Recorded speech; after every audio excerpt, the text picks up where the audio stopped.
पटना में आज बीपीएससी अभ्यर्थियों और पुलिस के बीच तीखी झड़प हो गई है। T4 पद की अधिसूचना जारी करने की मांग को लेकर के शांतिपूर्ण प्रदर्शन कर रहे छात्रों पर पुलिस ने लाठीचार्ज कर दिया है और इस कार्रवाई में कई महिला अभ्यर्थियों को भी गंभीर चोटें आई हैं। छात्र पिछले 2 साल से भर्ती का इंतजार कर रहे हैं और निलंबित और माफ कीजिएगा विलंब के कारण उम्र सीमा में छूट की मांग कर रहे हैं। लाठीचार्ज के बाद छात्रों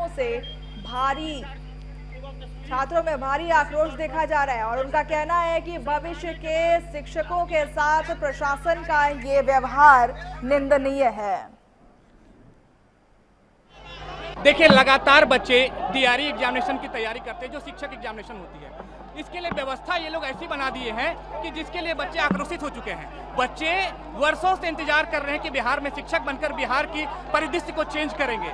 बच्चे त्राहिमाम फील कर रहे हैं। आपने देखा होगा, एक नहीं अनगिनत प्रोटेस्ट हो चुका है। श्वासन की पुड़िया ये लोग देकर सरकार चेंज हो जाता है, राजगद्दी चेंज हो जाता है, लेकिन बच्चे के लिए कोई सोचता नहीं है। बच्चे यहाँ गैस सिलेंडर भराए, बच्चे यहाँ पेन का खर्चा उठाए, बच्चे यहाँ तमाम त्राहिमाम फील करते हैं। और इस बीच में ये लोग क्या करते हैं, खेल के बीच में नियम चेंज कर देते हैं। बताइए, अगर दूल्हा शादी करने को तैयार है और उनको शेरवानी खोलवा के कहिएगा कि लुंगी पहन के शादी कीजिए, उनको बुरा लगेगा। तैयारी उसी हिसाब से होनी चाहिए। बच्चे 1 साल से पीटी एग्जामिनेशन की तैयारी कर रहे हैं, जैसे उनके जो है बड़े बड़े शिक्षक जैसे टीआरई 1, टीआरई 2, टीआरई 3 में हुआ, उसी हिसाब से तैयारी कर रहे थे। आज ये लोग कह रहे हैं मेंस भी लेंगे, कल कहिएगा इंटरव्यू लेंगे। अरे आपको जो लेना है लीजिएगा, लेकिन बच्चे जिस हिसाब से तैयार हुए हैं उसी व्यवस्था के साथ जो है एग्जामिनेशन लीजिएगा। और इस मामले में ज्यादा जानकारी के लिए हमारे संवाददाता सुरजीत कुमार जुड़ रहे हैं पटना से। सुरजीत, जरा बताइएगा पूरा मामला क्या है। और अभी आपने एक छात्र की बाइट सुनी होगी, उन्होंने आप बीती बताई, ऐसे में उनका साफ दर्द छलक रहा है कि जो सीमा है, उम्र सीमा है, उसको निश्चित करने पर सारे छात्र नाराज दिखाई दे रहे हैं। ऐसे में क्या कुछ हो सकता है जो इसका विकल्प साबित हो?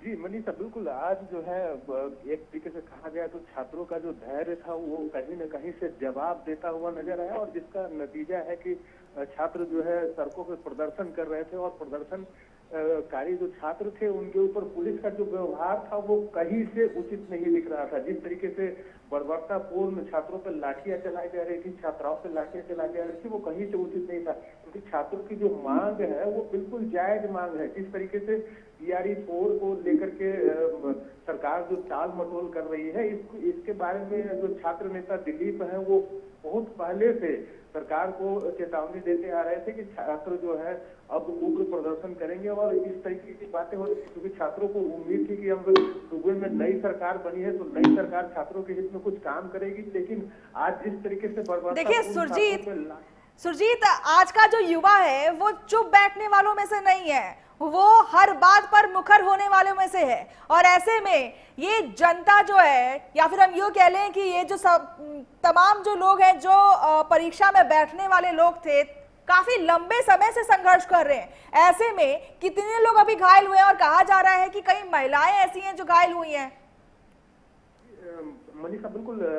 जिस तरीके से आज पुलिस की लाठियां चली है उसमें दर्जनों छात्र हैं जिनको चोटें लगी है। कई छात्र ऐसे हैं जिनके हाथ टूटे हैं, किन्हीं का सर फूटा है, कई ऐसी छात्राएं भी हैं जिनको यहाँ पे चोटें लगी हैं और पुलिस ने कोई भी छात्रों के साथ हमदर्दी नहीं दिखाई। उनके ऊपर किस तरीके से बर्बरतापूर्ण लाठी चलाई है वो बिल्कुल निंदनीय है। सरकार को ऐसी चीजों से बचना चाहिए, क्योंकि छात्रों का जो आंदोलन होता है बड़ी बड़ी सरकारें बदल देती हैं। और अभी जो फिलहाल बिहार में सत्ताधारी दल के जो नेता है, कई ऐसे मंत्री हैं जो छात्र आंदोलन की ही उपज है और ऐसे में छात्रों के साथ इस तरीके का व्यवहार सरकार को कहीं मांगा न पड़ जाए। जी ठीक है, बहुत बहुत शुक्रिया सुरजीत आपका हमारे साथ जुड़ने के लिए। तो देखा जाए तो देखिए, पटना में तमाम छात्र जो हैं वो आंदोलन कर रहे हैं और कई मांगे ऐसी हैं जो सरकार से की जा रही है। खैर, इसका निस्तारण कब होगा ये देखने वाली बात होगी, लेकिन फिलहाल इस बुलेटिन में बस इतना ही है। देश दुनिया की तमाम खबरों के लिए आप देखते रहिए प्राइम न्यूज।